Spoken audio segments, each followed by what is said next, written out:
Tak pelajar prestasi, jujur dan mandiri, santun kata dan budaya, bersatu kita berbagi, memulihkan negeri ini untuk meraih prestasi, dan tetap saling menjaga untuk meraih prestasi. Bangkitlah Indonesia.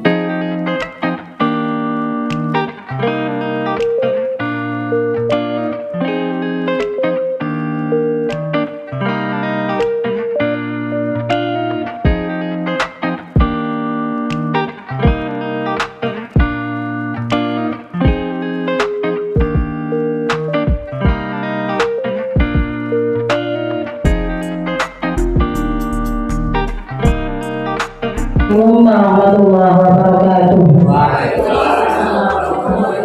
Bismillahirrahmanirrahim. Wassalatu wassalamu ala Rasulillah wa ala alihi wa sahbihi ajmain. Amma ba'du. Yang kami hormati Ibu Sekolah SD Negeri Pamijen 2, Bapak Ibu seluruh SD Negeri Pamijen 2. Langkah awal marilah kita berdoa bersyukur kepada Allah Subhanahu wa taala yang alhamdulillah pada kesempatan siang hari ini kita dapat memenuhi undangan acara diseminasi aksi nyata budaya positif hari Selasa tanggal 31 Januari 2023. Kedua kalinya sholat dan salam tak lupa saya curahkan kepada junjungan kita Nabi Muhammad Sallallahu Alaihi Wasallam, dan mudah-mudahan kita semuanya mendapat syafaatnya dari beliau. Amin amin ya rabbal alamin. Bapak Ibu yang kami hormati, saya di sini selaku penata acara akan menyampaikan susunan acara pada siang hari ini. Acara yang pertama pembukaan, acara yang kedua menyanyikan lagu Indonesia Raya, acara yang ketiga sambutan kepala sekolah SD Negeri Pamijen 2, acara yang keempat acara inti pemaparan, dan acara yang terakhir penutup atau doa. Baiklah, untuk acara yang pertama pembukaan, marilah kita baca dengan bacaan suratul Fatihah.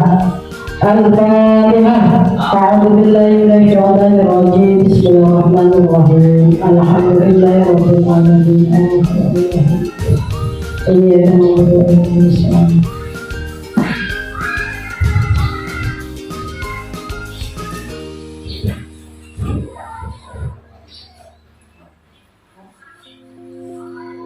Terima kasih disampaikan, mudah-mudahan dengan acara ini berjalan lancar. Amin amin ya rabbal alamin. Untuk acara yang kedua menyanyikan lagu Indonesia Raya. Hadirin dimohon berdiri.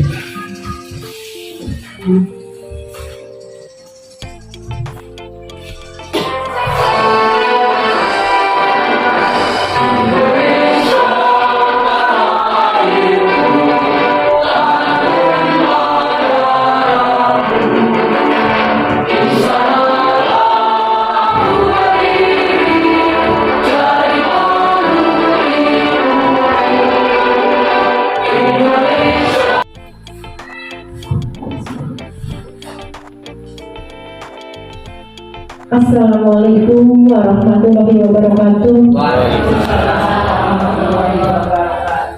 Bismillah, alhamdulillah, la haula wala quwata illa billahil aliyil azim. Yang terhormat Bapak Guru SD Pamijen 02, yang terhormat para staf SD Pamijen 2, pertama-tama marilah kita panjatkan puji syukur kehadirat Allah Subhanahu wa taala karena berkah dan karunia-Nya sehingga kita semua dapat berkumpul bersama di tempat ini dalam keadaan sehat. Kedua kalinya sholawat serta salam senantiasa kita curahkan kepada junjungan kita Nabi Muhammad Sallallahu Alaihi Wasallam yang menjadi suri teladan untuk kita semua. Hadirin Hadirin yang berbahagia, Pada siang hari ini kita berkumpul di SD Pamijen 2 ini dalam rangka mengikuti acara diseminasi yang nanti kiranya cukup saya sampaikan sampai di sini dulu. Untuk kelanjutannya nanti Bapak Susilo yang akan menjelaskannya. Untuk itu waktu kami serahkan lagi kepada pembawa acara. Assalamualaikum warahmatullahi wabarakatuh. Waalaikumsalam warahmatullahi wabarakatuh.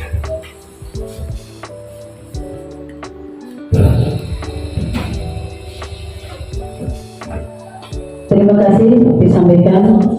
Untuk acara yang selanjutnya, acara ini pemaparan destinasi hasil nyata budaya positif yang akan disampaikan oleh Bapak Susilo SPDD. Waktu dan tempat kami persilakan.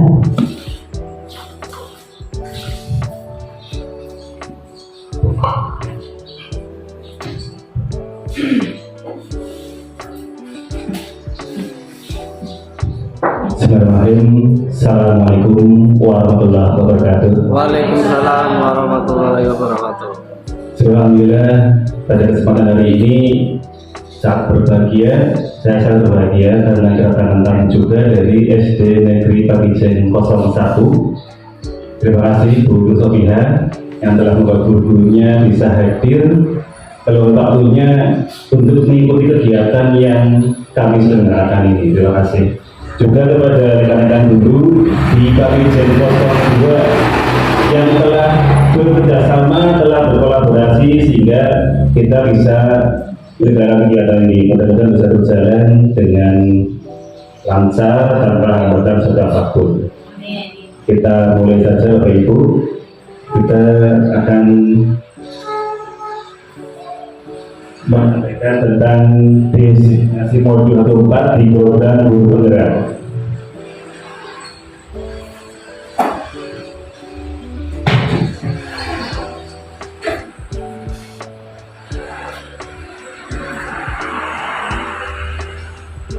Budaya positif di lingkungan sekolah kita. Kita bangun budaya positif di lingkungan sekolah kita.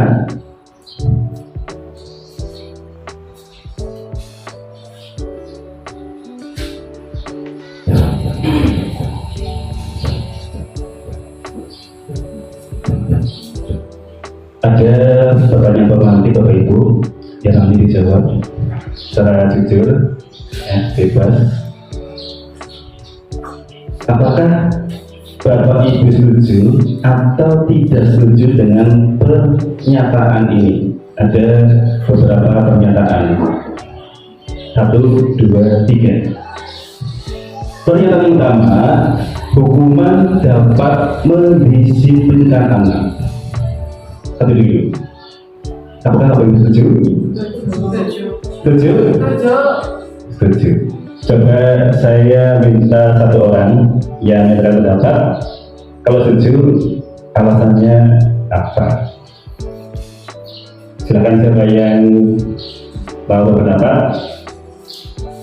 mungkin dengan memberikan sanksi ataupun hukuman pada siswa,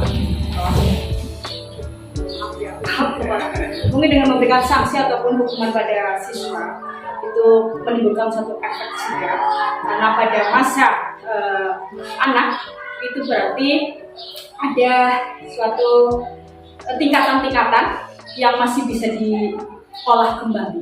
Dalam berkata, jangan sampai siswa ataupun anak kita, anak didik kita ketika melakukan suatu kesalahan dibiarkan saja. Tapi hukuman ataupun sanksi tersebut jangan melampaui batas yang disesuaikan. Terima kasih kepada Ibu Nurjana yang telah memberikan pendapatnya. Tepuk tangan. Kemudian pernyataan yang kedua, pemberian hukuman dengan hal positif seperti membaca atau membersihkan halaman dapat meningkatkan disiplin anak. Setuju kan Bapak Ibu? Setuju. Ada yang bisa memberikan alasan atau pendapatnya? Pak Tohirin, maka Pak. Ya, terkait dengan masalah pemberian hukuman, tapi dalam hal sesuatu yang positif. Ini pada hakikatnya ini adalah dalam rangka perubahan ataupun memberikan perubahan karakter kepada diri anak itu sendiri. Yang pada intinya adalah bahwa anak itu diberi hukuman itu dalam rangka menanamkan. Kadang-kadang anak salah itu karena mereka tidak tahu. Nah, pemberian hukuman di sini dalam arti merupakan satu nasihat yang baik, sehingga dengan begitu nanti anak akan menyadari dengan ketulusan hatinya, dan nanti pada akhirnya adalah muncul karakter baru dalam diri anak itu sendiri. Ya, saya. Terima kasih jawaban yang luar biasa dari Bu Ruzana dan Pak Tohirin. Terima kasih. Bertangan. Kemudian pernyataan yang ketiga, memberi penghargaan dapat meningkatkan motivasi pada anak. Saya masih ingat. Memberi penghargaan itu anak akan termotivasi seperti itu, Pak. Jadi anak itu akan apa ya namanya belajar dengan sungguh-sungguh, tapi nanti mereka tidak bisa menjawab, tidak mendapatkan penghargaan seperti itu. Baik Bapak Ibu, sudah ada 3 pertanyaan. Nah, nanti apakah ada yang salah? Saya kira nanti kita bisa menyimpulkan kembali setelah kita mengikuti di sesi yang berikutnya. Selanjutnya, sekarang ke disiplin positif dan nilai-nilai kebajikan universal. Nah, ini yang penting, ada perubahan paradigma atau cara berpikir kita sebagai, kalau guru itu kan agent of change ya, atau agen perubahan. Kita mulai dengan kepalan tangan, kita berimajinasi dengan kepalan tangan tentang kontrol. Siapa yang mengontrol? Ya.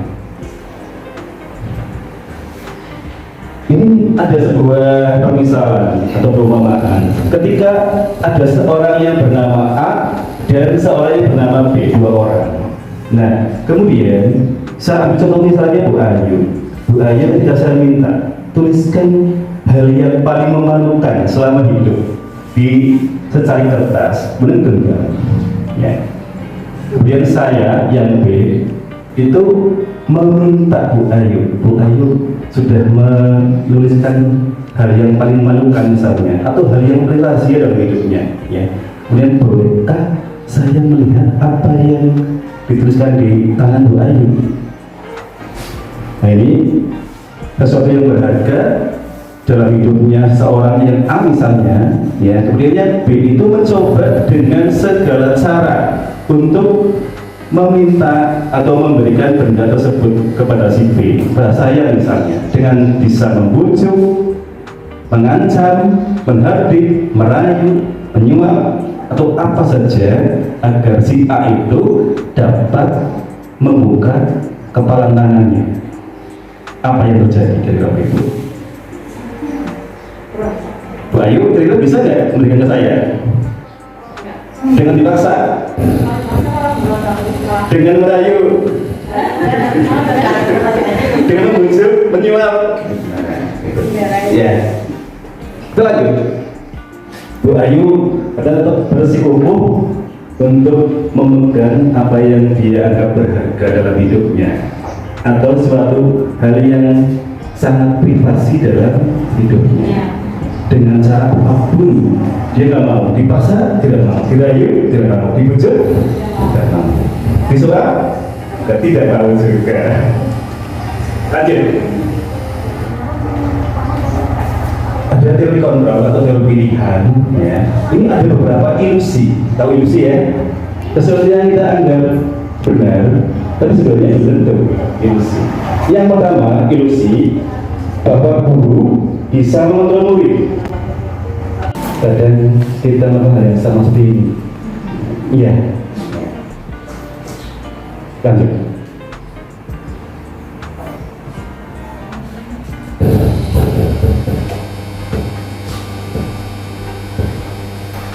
Kemudian dalam proses kontrol itu maka sangat berhubungan dengan makna disiplin. Nah, disiplin dalam bahasa Latin ini berarti belajar. Kemudian kalau merunut pada disiplin menurut Socrates, ya Socrates dan Plato, ini seorang filosof, ini sebenarnya mereka itu dengan kata mengikuti, ya pengikut, ya belajar untuk mengikuti. Dalam budaya kita, makna disiplin itu berubah. Sesuatu yang dilakukan oleh seorang pada orang lain untuk mendapatkan kepatuhan. Yang ini Ibu. Saya ulang, sesuatu yang dilakukan seorang pada orang lain untuk mendapatkan kepatuhan. Dan ada kecenderungan untuk menimbulkan rasa ketidaknyamanan. Bukan berdasar pada apa yang kita hargai atau pencapaian tujuan yang mulia. Lanjut.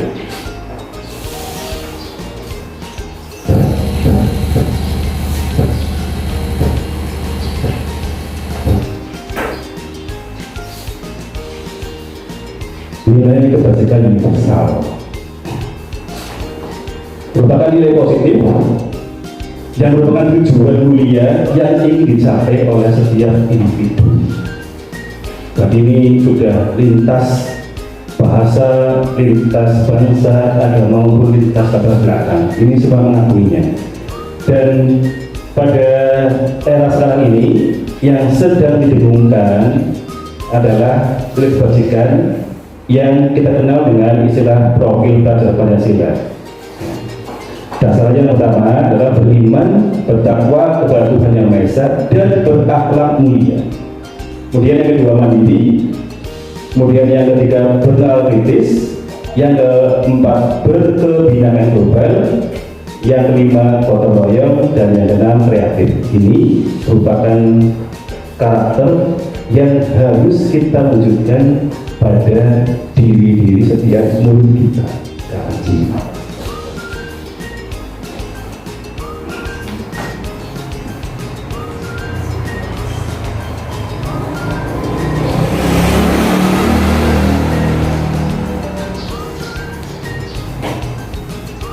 Teori motivasi perilaku manusia. Ada 3 alasan mengapa manusia, bahkan siswa kita itu melakukan suatu tindakan. Yang pertama, untuk menghindari ketidaknyamanan hukuman. Jadi berangkat dari pemikiran apa yang terjadi apabila saya tidak melakukan. Ini berdasar pada rasa takut. Yang kedua, untuk mendapatkan imbalan atau penghargaan dari lembaga atau dari orang lain. Yang ketiga, untuk menghargai diri sendiri. Tapi kalau yang ketiga ini berangkat dari pemikiran saya akan menjadi orang yang seperti apa apabila melakukan sebuah tindakan. Nah, 3 hal ini sangat dipengaruhi oleh motivasi. Kita lihat, yang pertama motivasinya bersifat eksternal, berasal dari luar diri kita. Kemudian untuk yang ketiga, kita lihat yang berasal dari menghargai diri sendiri, maka ini merupakan motivasi internal atau intrinsik. Kemudian yang kedua, ini juga kalau seseorang karena sesuatu karena mengharapkan imbalan atau penghargaan juga masih termasuk motivasi yang bersifat eksternal atau dari orang lain. Kaitannya dengan kata merdeka, seperti yang kita sekarang sering dengar bahwa kita sedang mendengarkan kurikulum merdeka, merdeka belajar, kalau guru merdeka mengajar. Nah, merdeka ini menurut Bapak pendidikan kita, Ki Hajar Dewantara, artinya tidak hanya terlepas dari perintah, akan tetapi juga cakap buat memerintah diri sendiri. Artinya apa? Dia punya kekuatan untuk menertibkan dirinya sendiri. Jadi kalau misalnya ada orang bahkan dulu menganggap itu bebas, bukan bebas.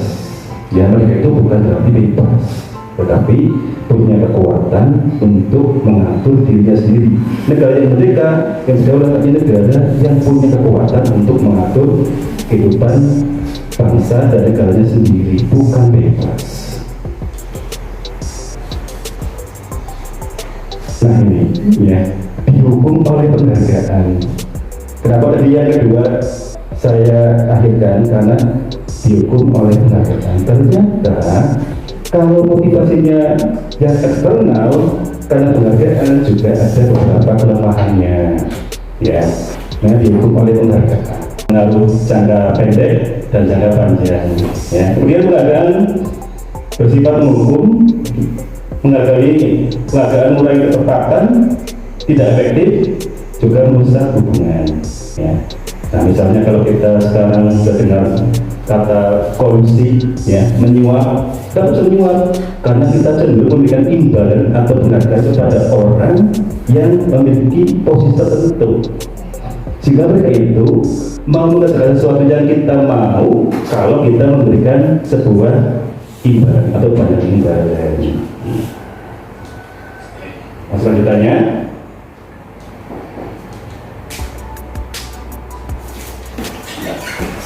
penghargaan juga menunjukkan kualitas, kemudian penghargaan mematikan kreativitas, penghargaan mengurangi motivasi intrinsik.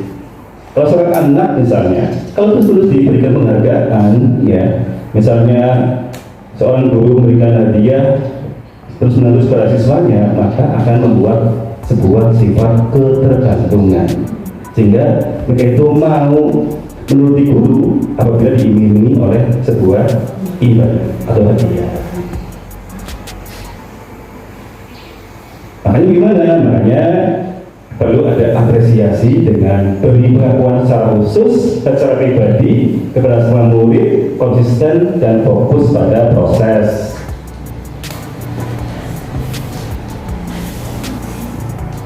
Contohnya dengan kata pembuka, kemarin saya kebajikannya, rasa empati betul sekali situasi perasaan kedua murid di kelas kita. Ini begitu. Ya, ini contoh-contoh dari apresiasi, tidak hanya melulu bersifat materi. Seperti tadi Ibu Iko tadi kadang bersifat pujian dengan kata-kata yang verbal.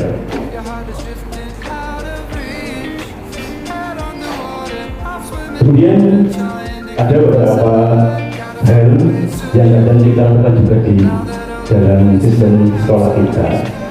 Di antaranya mencatat satu kali dalam buku dengan kalimat saya tidak akan terlambat. Saya ulang, saya tidak akan terlambat lagi karena terlambat sekolah. Kemudian hukuman juga lari mengelilingi lapangan basket 2 kali dan terlambat tadi, dan terusnya. Ada beberapa pertanyaan, ya. Nah, ini sebuah hukuman atau konsekuensi, ya. Hukuman atau konsekuensi ada yang berbeda nanti, ya. Kita lihat jawabannya. Nah, kalau yang pertama misalnya mencatat sekali di dalam buku dengan kalimat saya tidak akan terlambat lagi, ini sebuah hukuman, ya. Kemudian lari mengelilingi lapangan basket 2 kali karena telah hadir di sekolah, juga hukuman. Untuk lihat yang konsekuensi ini, mentalitas cerdas teman yang dicoret-coret, ini sebuah konsekuensi. Nah ini, ya. Misalnya juga membersihkan tumpahan air di meja karena tersinggung pada belajar, konsekuensi juga. Berarti sesuatu yang relevan. Ini merupakan sebuah konsekuensi. Kalau hukuman ini sesuatu yang masih bisa kita hindari dan merupakan cara yang kita ambil terakhir, ya. Kalau bisa kita meningkat ke jenjang konsekuensi, ya. Tapi ini belum terbaik, ya. Kalian ini.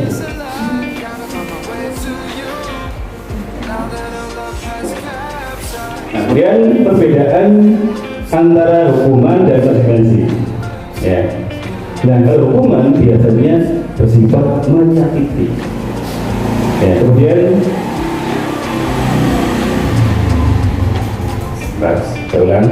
Ya. Kalau hukuman juga membuat anak sakit, baik secara fisik, ya, untuk jangka yang lama, ya, kadang justru membuat anak mendendam dengan guru, benci dengan guru, ya, tinggal sepanjang hayat, ya. Nah, kita jangan sampai ingat anak karena hal yang membuat mereka sakit. Kemudian hukuman juga membuat anak membenci disiplinan, kemudian bersifat paksaan, kemudian mempunyai konsepsi diri yang buruk, ya. Kemudian anak belajar untuk menyembunyikan kesalahan, ya, dan takut. Kemudian ada rasa marah, rasa bersalah, dipermalukan. Misalnya ada seorang guru yang karena itu membuat keributan, ditarik di depan kelas, dicewer, ya kan? Ini dipermalukan di depan kelas. Kemudian kalau konsekuensi itu seperti di sini, ya ada beberapa kesamaan memang, ya. Tapi kalau konsekuensi ini satu tingkat di atas hukuman dengan nilai yang lebih baik. Konsekuensi.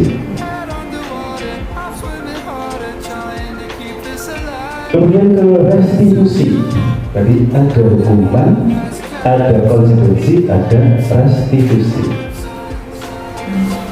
Nah, restitusi adalah proses menciptakan kondisi bagi murid untuk memperbaiki kesalahan mereka, sehingga mereka bisa kembali pada kelompok mereka dengan karakter yang lebih kuat.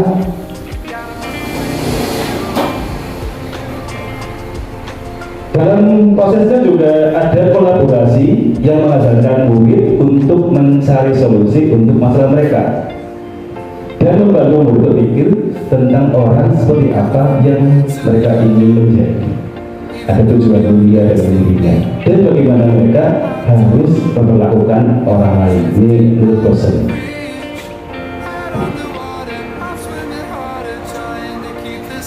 Tapi ini membandingkan antara hukuman, konsekuensi, dan restitusi. Contoh yang pertama, kalau hukum itu sesuatu yang menyakitkan harus terjadi. Kalau konsekuensi, sesuatu harus terjadi. Kalau restitusi bersifat pilihan. Kemudian saya ambil yang paling pokok. Ya, biasanya ini. Seorang guru yang senang menghukum, ini kamu harus, ya. Kalau konsekuensi, maka guru itu akan menanyakan apa peraturannya, mampukah kamu melakukannya. Terima kasih. Ini kalau konsekuensi, ya. Kemudian kalau restitusi, yang pertama bukan untuk menebus kesalahan, namun belajar dari kesalahan. Kemudian yang kedua untuk memperbaiki hubungan. Yang ketiga bersifat tawaran bukan paksaan. Yang keempat menuntun untuk melihat ke dalam diri siswa. Kelima, mencari kebutuhan dasar yang mendasari tindakan. Kemudian yang keenam, cara yang paling baik. 7. Fokus pada karakter bukan tindakan. 8. Berfokus pada solusi. Dan 9. Memberikan murid pada kelompoknya.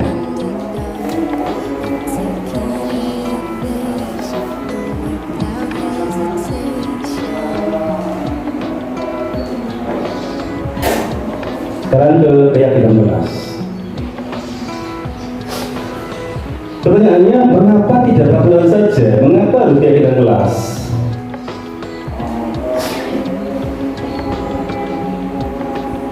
Sekarang yang pertama, mengapa kita memiliki peraturan harus menggunakan helm bila mengendarai kendaraan roda 2? Dan pertanyaan yang dari situ, ya. Jawabannya pertanyaan ini adalah yang ini. ya untuk mendukung motivasi intrinsik atau motivasi yang bersifat internal. Jika kembali ke diri saya, keyakinan yang lebih benar seorang dibanding hanya mengikuti serangkaian peraturan-peraturan. Misalnya ini, menghilangkan apa yang punya aturan? Tidak. Tapi kita yakini bahwa hidup itu merupakan sebuah kebutuhan kita. Jika kemanapun kita berada, ke kota besar untuk hutan pun kita memakai helm untuk keselamatan diri kita, bukan hanya memakai helm takut dikejar polisi. Ini bedanya. Ini merupakan contoh-contoh tentang kesepakatan kelas.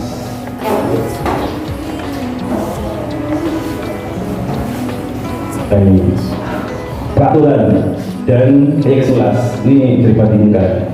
Peraturan misalnya harus atau selalu berada buku tempatnya. Maka kalau dikasih kelas, maka diambil kata atau kalimat tanggung jawab. Dilarang mengganggu orang lain, maka menghormati orang lain dan seterusnya. Ini contoh-contoh tentang membuat keyakinan kelas.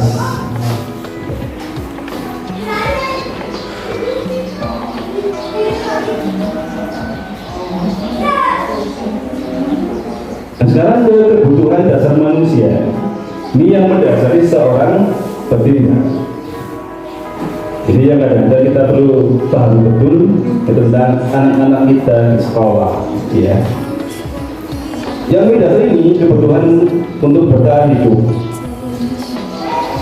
Kemudian ada mencari kesenangan, kebutuhan akan kasih sayang dan diterima, ya, kebebasan dan penguasaan atau kepemimpinan. Ini kan butuh itu.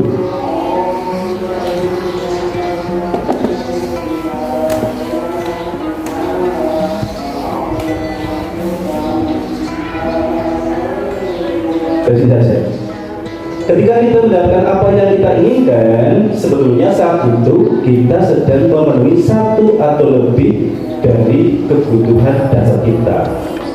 Tadi ada kebutuhan bertahan hidup, survival, ada kasih sayang, love and belonging, ada kebebasan, freedom, ada kesenangan, fun, ada penguasaan, power. Nah, ada anak yang kadang merasa pimpinannya atau pimpinan gengnya anak-anak ini kan butuh penguasaan, butuh penghargaan akan kemampuan mereka atau kompetensinya mereka. Nah, ketika murid melakukan suatu perbuatan yang bertentangan dengan nilai kebajikan atau melanggar peraturan, besar kemungkinan karena ini, karena mereka gagal memenuhi kebutuhan dasar mereka. Anak misalnya di kelas bermain, saat jam pelajaran ada kebutuhan ini yang nggak terpenuhi, mungkin kesenangan karena gurunya membosankan misalnya, pasti ada suatu alasannya.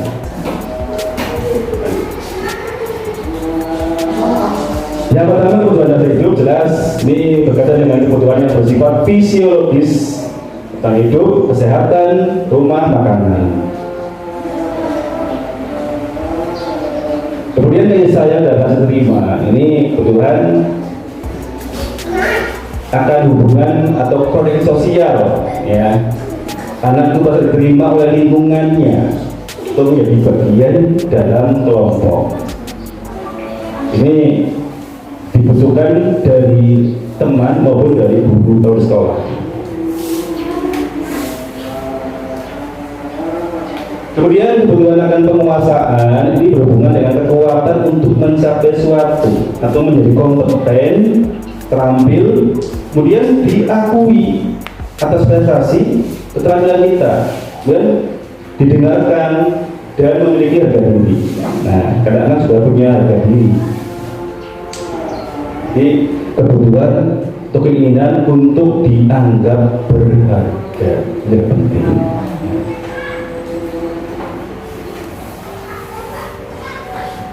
Kemudian berikutnya tentang kebutuhan kebebasan, kebutuhan akan pilihan.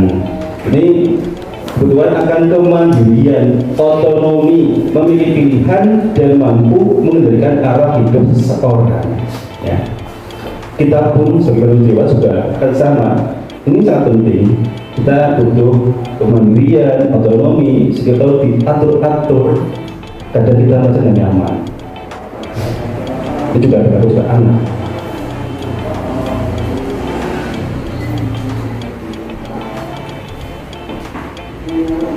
Kemudian berikutnya, kebutuhan kesenangan, kebutuhan untuk rasa senang, mencari kesenangan, bermain, tertawa.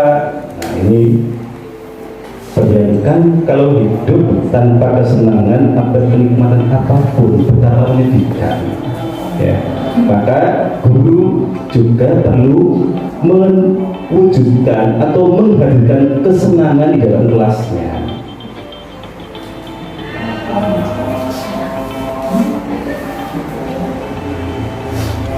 Kemudian kelima, posisi kontrol. Nanti kita lihat atau kita lihat diri kita termasuk di antara 5 itu, kita termasuk bagian yang mana?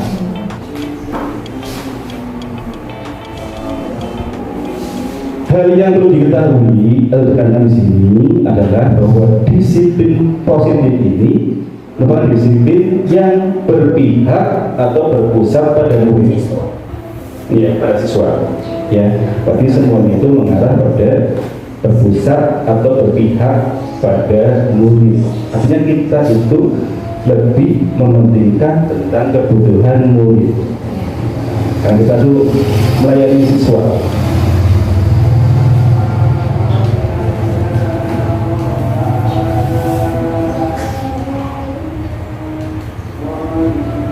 Lima, posisi kontrol.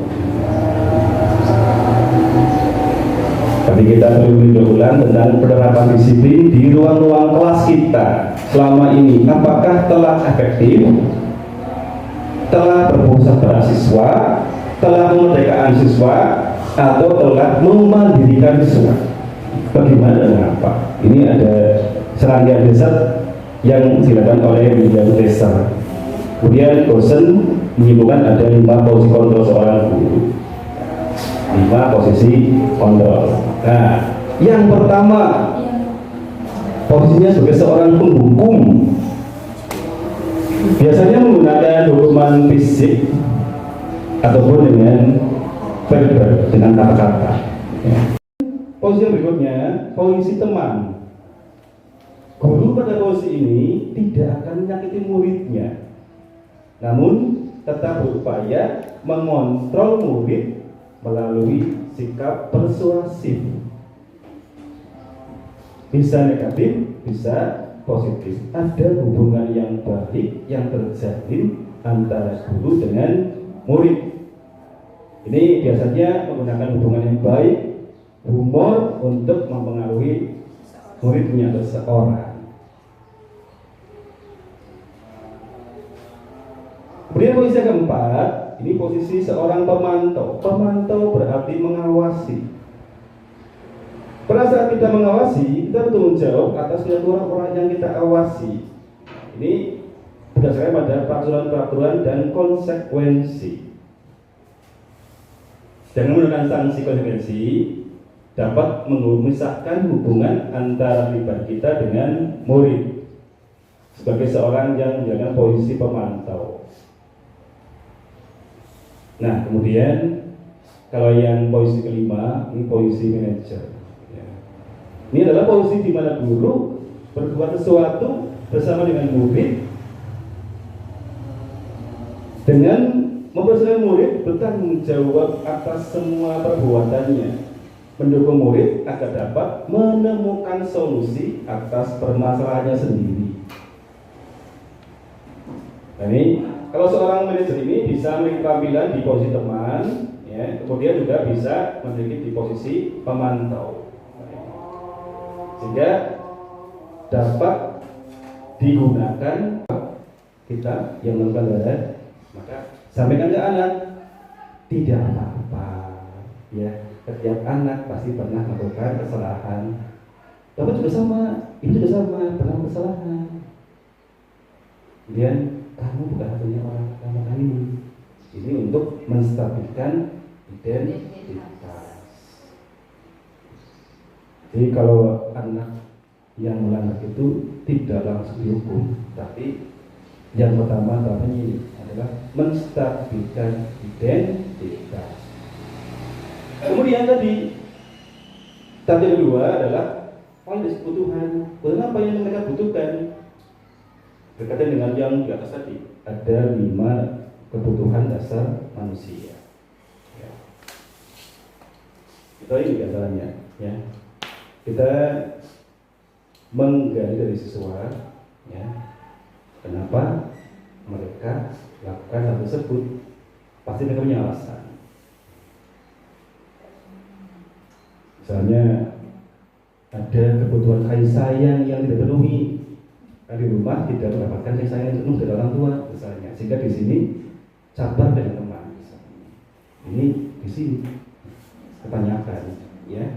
Kemudian setelah kita tahu, kita sudah mempunyai atau bisa menginventarisir kebutuhan anak, maka kita tanyakan sesuai, ya. Ada cara yang lebih efektif untuk mendapatkan apa yang kamu butuhkan. Kemudian yang ketiga, ini menanyakan keyakinan.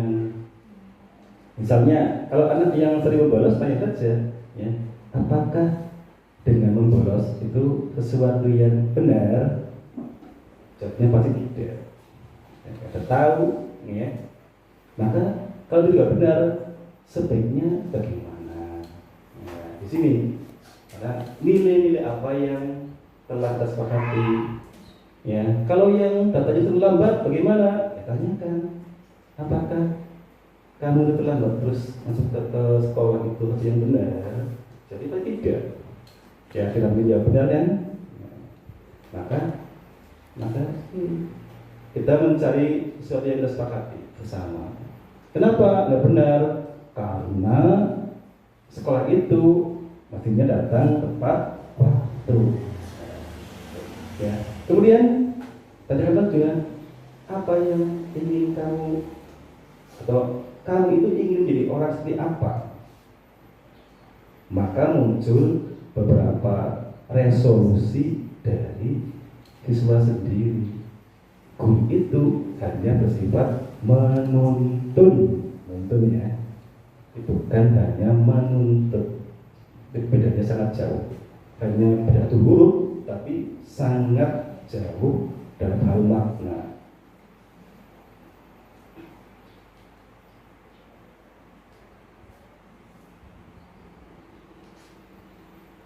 Ini yang pertama itu, kalau pada saat menstabilitas,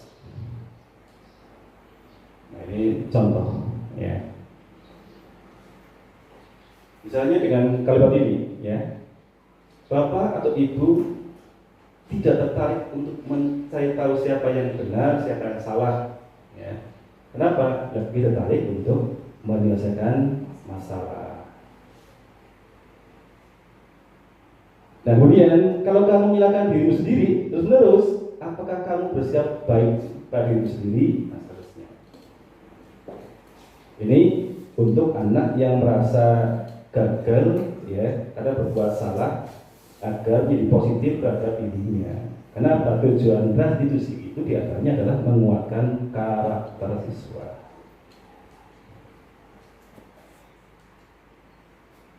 Kemudian yang kedua, untuk tahap validasi kebutuhan, maka kita itu dituntut untuk membantu murid, ya, untuk mengenali basic need atau kebutuhan dasar yang ingin mereka penuhi.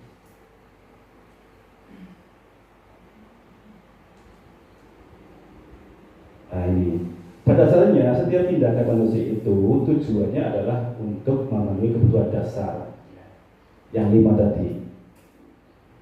Ini contoh beberapa hal yang perlu disampaikan guru pada tahap validasi kebutuhan. Kemudian yang ketiga, nah ini, menanyakan keyakinan. Nah, ini. Anak melihat kesalahannya dihubungkan dengan norma sosial atau nilai-nilai yang mendasari manusia berinteraksi dengan orang lain. Kelas, maka tanyakan, bandingkan antara kesalahan mereka dengan kesepakatan atau keyakinan kelas yang telah dibuat. Ini contoh beberapa hal yang perlu disampaikan guru kepada siswa dalam tahap menanyakan keyakinan kelas.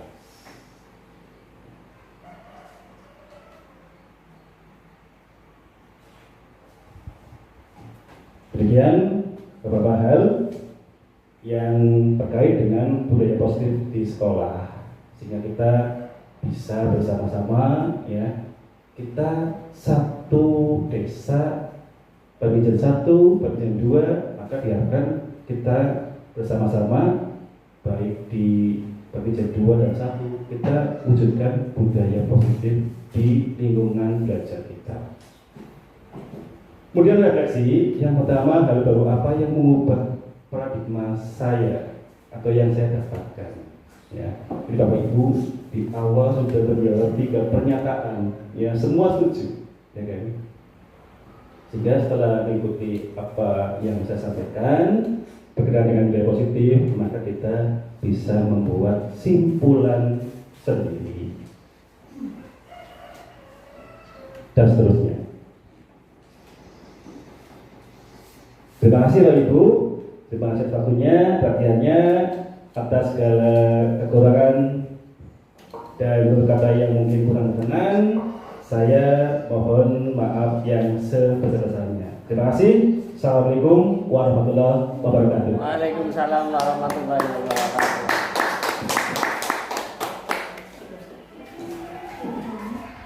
Bapak Susilo SPDSD, mudah-mudahan kita terapkan di lingkungan sekolah kita dan juga diterapkan kepada anak-anak kita.